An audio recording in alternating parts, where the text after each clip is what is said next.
Ngo hahita hashya kabisa. Hamaze gushya nk'akangahe se? Jewe.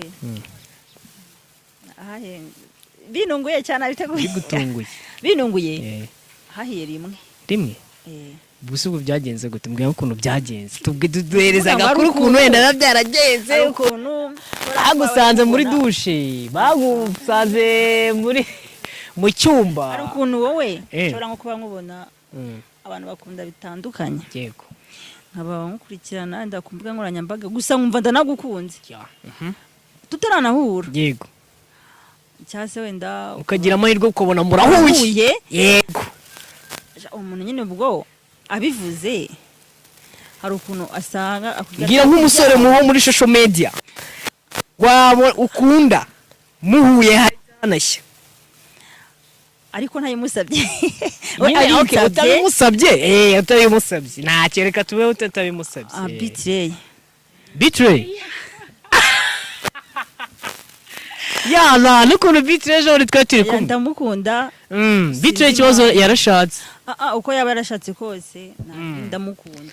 Betray kabisa Kenya Trap baragusigaye mufite kode no kubuti ntago abasore kabisa kwa kundi badukata twiga twuheza amafaranga wapi mwe mwarabikemura. Yari giye umusore akubwira ngo nimba ari 100 ndagwa 98 barabikatira iki wakerewe kode kari ubuntu. Tugitangira ikiganiro rero hano kuri Benita TV show turabakiye kuri Benita TV show.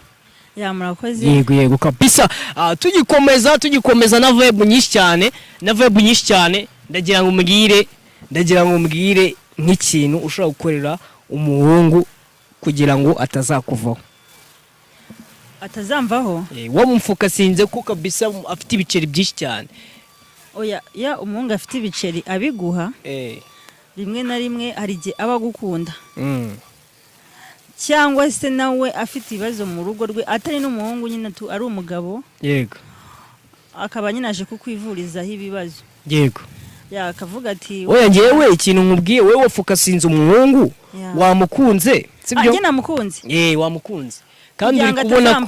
Kandi uri kubona ko kandi ama n'ibiceri. Aguha n'ibiceri byinshi cyane. Rimwe na rimwe yagiye yampa.